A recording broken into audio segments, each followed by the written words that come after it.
संतोष कुमार शर्मा यूरोपीय ज्ञान चैनल से। आज मैं एक नया टॉपिक लेकर आया हूँ, संविधान में प्रस्तावना यानी उद्देशिका के बारे में। और उद्देशिका या प्रस्तावना से जितने भी सवाल बनते हैं, चाहे यूपीएससी में, चाहे एसएससी में, चाहे एनडीए में, चाहे सीडीएस में, चाहे एयरफोर्स में, या चाहे किसी भी एग्ज़ाम में, इवन सीटेट और यूपी टेट में, तो आज हम यहाँ पर देखेंगे। और सबसे अहमियत, सबसे महत्वपूर्ण बात यह है कि आज पूरी की पूरी प्रस्तावना सबको मैं याद करा के जाऊँगा। और अंत तक वीडियो के साथ बने रहिएगा। चैनल को लाइक और सब्सक्राइब करें और एक एक पक्ष हम उद्घाटित करेंगे। तो आइए देखते हैं उद्देशिका और प्रस्तावना के बारे में। एक एक पक्ष को देखेंगे कि वास्तव में उद्देशिका या प्रस्तावना कैसे संविधान का आधारभूत अंग है। और यहीं से जो है पूरे संविधान की विशेषता एक स्वर आपको झलक दिखेगी। संविधान की विशेषता कैसी है, कैसा नेचर है, कैसा हमारे भारतीय संविधान का स्वरूप है, इतने बड़े विश्व का सबसे लिखित और बड़े संविधान के क्या लक्षण हैं, क्या मूल उद्देश्य है, क्या स्वरूप है और किन लक्ष्यों को प्राप्त करने के बात की गई है संविधान विद द्वारा।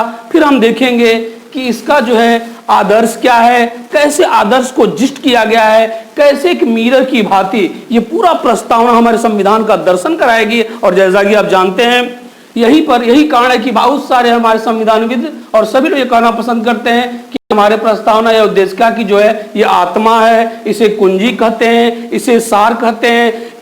Our preamble is just like a mirror in which you can see the social, political, every kind of situation which is going on in our constitution. So, first of all, it would be better to us know about preamble of India, how we know about and how it have been started and what are the sources by which it can be come into existences. तो आइए एक पक्ष को देखने का प्रस्ताव करते हैं। सबसे पहले हम समझेंगे इस प्रस्तावना को, जिससे उद्देशिका या प्रियम्बुल भी कहते हैं। तो आइए देखते हैं प्रस्तावना उद्देशिका का मन कैसे आया, कैसे यह दर्शन आया। तो याद कीजिए, संविधान सभा में, संविधान सभा का जब गठन भारत में हुआ था, तो संविधान सभा में 13 दिसंबर 1946 को नेहरू के द्वारा उद्देशिका प्रस्ताव प्रस्तुत किया गया। इसीलिए प्रस्तावना को उद्देशिका भी कहते हैं।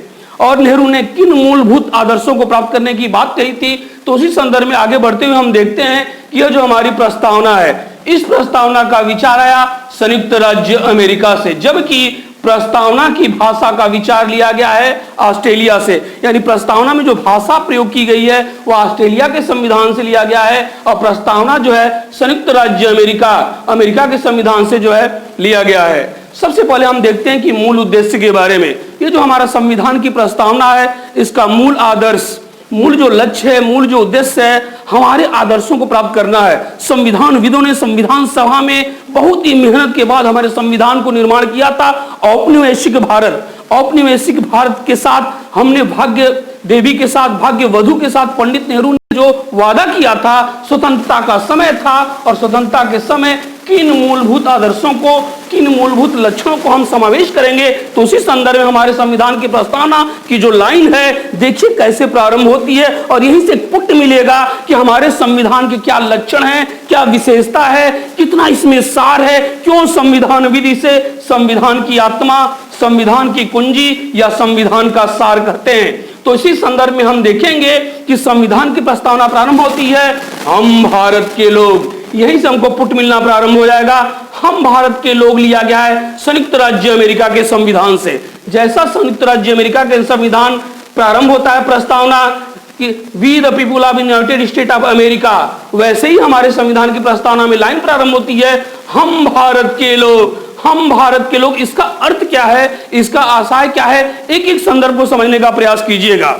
औपनिवेशिक भारत में हम जो है स्वतंत्र नहीं थे, हमको सारा कार्य पराधीनता में करना पड़ता था। यहाँ पे कह रहा है हम भारत के लोग। इसको समझने के लिए थोड़ा सा कंसेप्ट को समझना पड़ेगा और आइए देखते हैं। ध्यान दीजिएगा, ये जो प्रजातंत्र यानी जो डेमोक्रेसी है, जो प्रजातंत्र पिलर होते हैं, इसके 4 स्तंभ होते हैं। जो प्रजातंत्र के 4 स्तंभ होते हैं, 4 पिलर होते हैं। एक है कार्यपालिका, एक है न्यायपालिका, एक है विधायिका और एक है प्रेस। यानी हमारा जो प्रजातंत्री स्वरूप यह भवन है, यह 4 पिलरों पे खड़ा है, कार्यपालिका, न्यायपालिका, विधायिका और प्रेस। और समझिएगा इसका पुट, इस संदर्भ को समझने के लिए हमको ये समझना पड़ेगा। इसका अर्थ ये हुआ कार्यपालिका कानून का निर्माण, विधायिका जो है कानून का निर्माण करती है, कार्यपालिका उसको लागू करती है, जबकि न्यायपालिका देखती है कि कहीं कार्यपालिका और विधायिका ने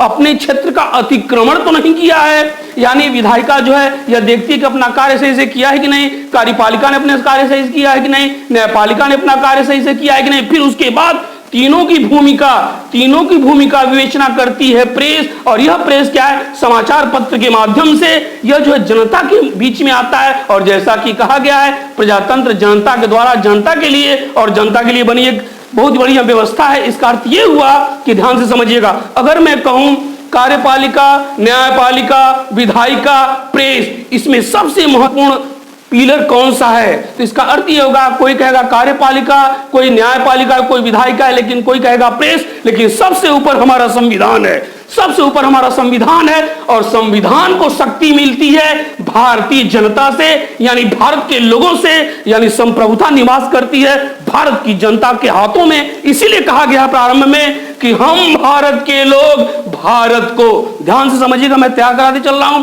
हम भारत के लोग भारत को, यानी सबसे ऊपर हमारा संविधान है। और संविधान को शक्ति, संविधान को प्रेरणा मिलती है भारत की जनता से, यानी संप्रभुता जो है, सॉवरेंटी भारत की जनता में निहित है। तो कहते हैं कि हम भारत के लोग भारत को 2 बार एसपी और 1 बार एलजीटीवी, याद करिएगा क्रम, हम भारत के लोग भारत को 2 बार एसपी 1 बार एलजी। इसका अर्थ क्या है, एक ही खंड को मैं समझाने का प्रयास करूंगा। इसका मतलब यह होता है कि संपूर्ण, यस फॉर संपूर्ण, प्रभुत्व संपन्न, समाजवादी, पंथ निरपेक्ष, लोकतांत्रिक गणराज्य। यानी फिर याद कीजिए बच्चों, प्यारे बच्चों, हम भारत के लोग भारत को 2 बार एसपी 1 बार एलजीटीवी, संपूर्ण, यस फॉर संपूर्ण, पी फॉर प्रभुत्व, एस फॉर प्रभुत्व संपन्न, S for Samajwadi, P for पंथ निरपेक्ष, एच एल फॉर लोकतांत्रिक, जी फॉर गणराज्य। यानी हम भारत के लोग भारत को संपूर्ण प्रभुत्व संपन्न, समाजवादी, पंथ निरपेक्ष, लोकतांत्रिक गणराज्य। अब यहाँ पे एक सवाल उभर के आता है कि हमारे संविधान के प्रस्तावना का स्वरूप क्या है। ये सारे स्वरूप हैं और एक क्रम में ऑर्डर वाइज हैं, जो याद करने में बहुत ही आसानी रहेगा। 2 बार एसपी और 1 बार एलजीटीवी, यानी आते हैं एक एक खंड पे हम विचार करते हैं किस समाजवाद की, किस संपूर्ण प्रभुत्व संपन्न की बात करते थे संविधानविद या नेहरू, जो देश का प्रस्ताव संविधान सभा के समक्ष प्रस्तुत किए। किसे लोकतांत्रिक कहते हैं, किसे गणराज्य कहते हैं, किसे हम जो है प्रभुत्व संपन्न कहते हैं। एक एक संदर्भ को समझेंगे तो सबसे पहले समझेंगे हम भारत के लोग भारत को संपूर्ण प्रभुत्व संपन्न, इसका अर्थ क्या है। संपूर्ण प्रभुत्व संपन्न कोई भी राज्य होता है तो उसका अर्थ क्या होता है, आपने देखा होगा 1800 यानी 1857 और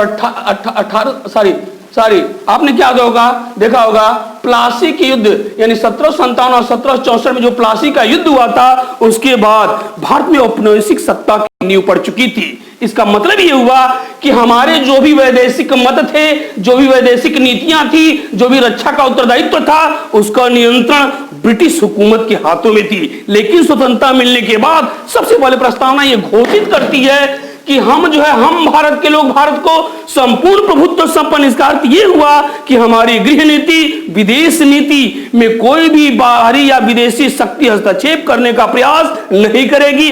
हम जो है अपनी गृह नीति का निर्माण करेंगे बिना किसी दबाव में, विदेश नीति का निर्धारण करेंगे बिना किसी दबाव में, ऐसा हमारा प्रस्तावना उद्घाटित करता है। यानी फिर आते हैं क्रम पे, हम भारत को लोग भारत को संपूर्ण प्रभुत्व संपन्न, समाजवादी, पंथ निरपेक्ष, लोकतांत्रिक गणराज्य। समाजवाद का आते हैं, कार्ल मार्क्स, जर्मनी का विद्वान Karl Marx the Das Capital में उसने समाजवाद वर्ड को लेकर आया। जैसा कि आप जानते हैं, एक बहुत बड़े विद्वान हुआ करते थे Adam Smith, the wealth of nation पुस्तक के लेखक। उनकी किताब जो है पूंजीवाद की जो है प्रादुर्भाव करती है। जैसे कार्ल मार्क्स का आगमन होता है तो एक समाजवादी विचारधारा की बात करते हैं, लेकिन उनका समाजवाद वर्ग संघर्ष पे आधारित था। लेकिन हमारे यहाँ संविधानविद ने कितना अच्छा प्रयास किया, नेहरू और गांधी के पास गए, लोकतांत्रिक समाजवाद लेके आए ताकि हमारे यहाँ समाजवाद की बात होगी, लेकिन यह प्रणाली होगी लोकतंत्र के आधार पे, यानी संपूर्ण प्रभुत्व संपन्न, समाजवादी, पंथ निरपेक्ष। फिर संविधानविद कहते हैं कि हमारे राज्य का, हमारे राष्ट्र का अपना कोई भी धर्म नहीं है। हमारे लिए विभिन्न प्रकार के पंथ, जैसा कि आप जानते हैं राष्ट्रीय आंदोलन के दौरान कंधे से कंधा मिलाकर सभी वर्ग के लोग, सभी जाति के लोग, सभी संप्रदाय के लोग हमारे कंधे से कंधे मिलाकर राष्ट्रीय आंदोलन के मसाल को लेकर खड़ा हुए और आगे बढ़ते रहे। और करते करते हमको आजादी मिल गई, तो हमारे लिए जरूरी था कि कम से कम उनको तवज्जो दिया जाए, क्योंकि यहाँ पे मुसलमान भी हैं, क्रिश्चियन भी हैं, बुद्धिस्ट भी हैं और इंडियनिज्म भी हैं। तो चार सबको विकास देने के लिए इन लोगों ने किया क्या कि हमारे राज्य का अपना कोई धर्म नहीं है, कोई संप्रदाय नहीं है, किसी विशेष पे हम दबाव नहीं डालेंगे और सभी धर्म के लोग राष्ट्र की नजर में सभी बराबर हैं, सबको सुख सुविधा, यानी धर्म के आधार पर हम लोग कोई विरोध नहीं करेंगे। इसका अर्थ ये हुआ कि हमारे राष्ट्र का अपना कोई धर्म नहीं है, हम पंथ निरपेक्ष हैं, हमारे यहाँ सभी पंथों को सर्वांगीण विकास करें। यही हमारे संविधान विधि की जो है मूल कल्पना थी, मूल लक्ष्य था। एक ऐसे राष्ट्र के निर्माण करने की परिकल्पना थी जो आगे भारत को आपको याद रखना चाहिए। हमारे देश के साथ बहुत सारे देश आजाद हुए, पाकिस्तान, नेपाल, श्रीलंका, तमाम छोटे छोटे देश या बहुत बड़े बड़े विदेश, लेकिन हमारे संविधान इतना शानदार, इतने लचीले तरीके से इतना समावेशन किया गया कि आज हमारा संविधान अबाध गति से आगे बढ़ा है और हम विकास की ओर अग्रणी हैं। और देश के अन्य हमारे सापेक्ष में अन्य देशों के संविधान खंडित हो गए, 30 बार 20 बार संविधान को बदलना पड़ा। इसीलिए हमारे संविधानविदों को कोटि कोटि नमन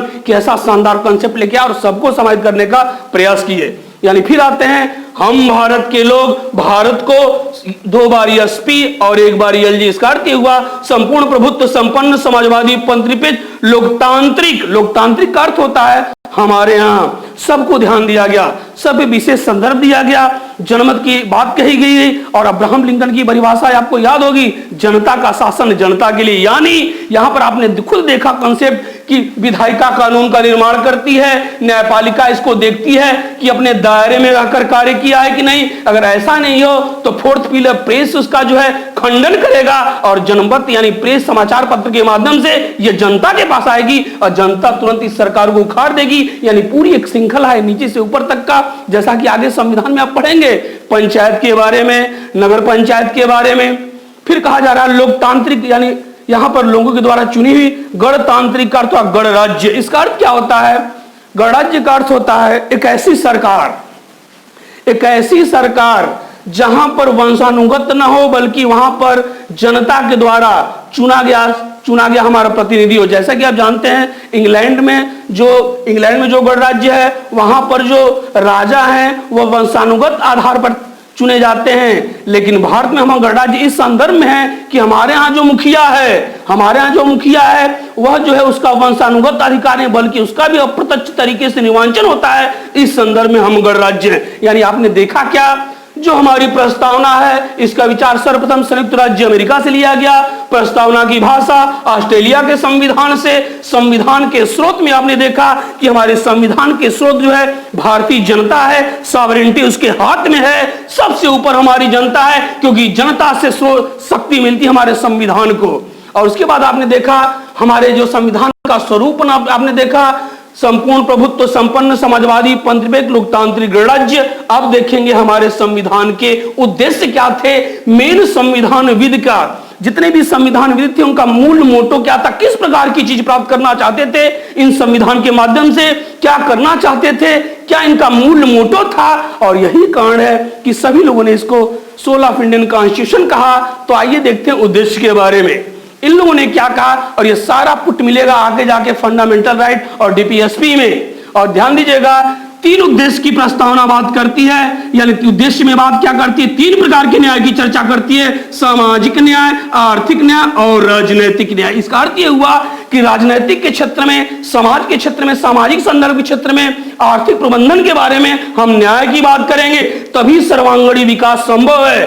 फिर बात करते हैं, यानी कुल मिलाकर प्रश्न आता है परीक्षा में कि हमारे उद्देश्य के प्रस्ताव में कुल कितने प्रकार की न्याय की चर्चा है, 3 और 5 प्रकार की स्वतंत्रता की बात की गई है, जो आगे आपका जो है फंडामेंटल राइट में जो मूल अधिकार है उसमें विस्तार से चर्चा की जाएगी। यानी कुल मिलाकर यहाँ पे केवल एक पूरे संविधान का सार छोटे छोटे पहलुओं को रखा गया है, यही आगे विस्तारित होगा और पूरे संविधान की विवेचना होगी। इसका अर्थ यह हुआ कि प्रियम्बल का, अगर आपने प्रियम्बल तैयार किया तो 40% आपके अंदर संविधान के संविधान के बारे में विचार या संविधान का नेचर, संविधान का लक्ष्य क्या है, क्या उद्देश्य है, क्या कर्तव्य, सारा पुट समझ में आएगा। जैसे फंडामेंटल राइट की अगर बात करें, अगर फंडामेंटल राइट की हम अगर बात करें तो फंडामेंटल राइट भारतीय संविधान द्वारा मानव को दिया गया एक ऐसा एक स्वरूप, एक ऐसा कलीय उपहार है जिससे मनुष्य का सर्वांगीण विकास हो सके। यह जो हमारा फंडामेंटल राइट है, यह जो राज्य के विरुद्ध मानव को दिया गया अधिकार है ताकि मानव का सर्वांगीण विकास हो सके। इसी संदर्भ में न्याय योग्य है, इसमें जो है न्याय योग्य है। तो उसी संदर्भ में यहाँ पे 5 प्रकार की स्वतंत्रता की बात की गई है। इसके पहले आपने देखा ब्रिटिश औपनिवेशिक शासन काल में न बोलने की स्वतंत्रता थी, न प्रेस की आजादी थी, न बात करने की आजादी थी, न घूमने की आजादी थी। जैसे संविधान निखरा और सिमट के एक नए कलेवर में आया तो संविधानविदों ने हमको यहाँ पर स्वतंत्रता का अधिकार दिया, समानता का दिया, व्यक्ति की गरिमा का दिया, राष्ट्र की एकता और अखंड और बंधुत्व का दिया। इसका अर्थ यह है कि हमारा देश विविधताओं से भरा हुआ है। तो अखंडता को लेकर एक बात आती है, फिर कहता है संविधानविद कहते हैं 26 नवंबर 1949 को 26 नवंबर 1949 को हम संविधान को अधिनियमित करते हैं। इसका अर्थ यह हुआ कानून के रूप में हम संविधान को स्वीकार करते हैं, अधिनियम के रूप में स्वीकार करते हैं। फिर यहीं पे होगा कि हम आत्मर्पित करते हैं। हम 26 नवंबर 1949 को संविधान को आत्मा से स्वीकार करते हैं। फिर कह रहा अंगीकृत करते, अंगों के माध्यम से स्वीकार करते हैं। यही कारण है कि 26 नवंबर को प्रत्येक वर्ष जो है प्रत्येक दिवस जो है विधि दिवस मनाया जाता है। और आइए फिर एक बार विचार करते हैं, तैयार कीजिए, प्रयास कीजिए। हम भारत के लोग भारत को, हम भारत के लोग भारत को 2 बार एसपी 1 बार एलजी और 3 प्रकार का न्याय, सामाजिक, आर्थिक, राजनीतिक, 5 प्रकार की स्वतंत्रता, समानता, गरिमा, एकता, बंधुत्व 26 नवंबर 1949 को अधिनियमित और परिमित और अंगीकृत करते हैं।